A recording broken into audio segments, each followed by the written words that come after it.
ఫైనాన్షియల్గా చాలా బాగుంటారు. ఎవరైతే యథార్థంగా ఉంటారో, జెన్యూన్గా ఉంటారో తప్పక వర్ధిల్లుతారు. నీకు లక్షల రూపాయలు వస్తాయని నేను చెప్పను, కానీ నువ్వు ఉన్న దాంట్లో జెన్యూన్గా ఉండు, బంగారంలా బతుకుతావు, మంతులా బతుకుతావు. నేను చాలా పబ్లిక్ మెసేజ్లో చెప్పిన మెసేజ్ మీకు చెప్తున్నానండి. అన్నీ ఉండి తినలేని ఆల బతుకు బాగుందా? రోజుకు 100 రూపాయలు తెచ్చుకుని నచ్చిన కూర నచ్చిన ముద్ద తింటున్నా మన బతుకు బాగుందా చెప్పు.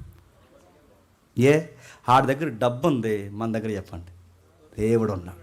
వాడి దగ్గర డబ్బు ఉంది, మన దగ్గర దేవుడు ఉన్నాడు. వాడి డబ్బు వాడి కనీసం నచ్చిన ముద్ద తినలేడు. మనము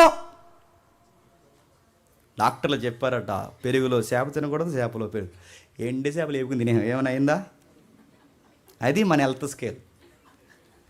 చికెన్ తింటే మటన్ తిన కూడా, మటన్ తింటే చికెన్ తిన, రెండు కలిసి తినేహాం.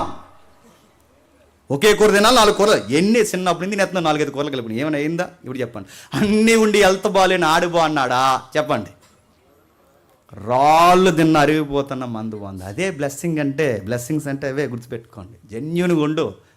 వాళ్ళకి డబ్బులు ఉంటాయి, సెంట్రల్ ఏసీలు ఉంటాయి, వాళ్ళకి రాత్రులు నిద్ర రాదు, నిద్ర మాత్రలు వేసుకుంటారు అయినా రాదు, ఇంకో 2 వేసుకుంటారు అయినా రాదు, రోడ్లను తిరుగుతారు అయినా రాదు, తెల్లవారులు తిరుగుతారు అయినా రాదు.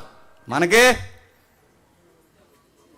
స్నానం చేయండి, స్నానం తర్వాత ముందెట్టు తింటాం, చేయగలుగుతాం, స్నానం చేస్తాం, లెక్కలో లేవు, లేదా మానేస్తాం, అక్కడే పడుకుంటాం అని అడుగుతున్నా.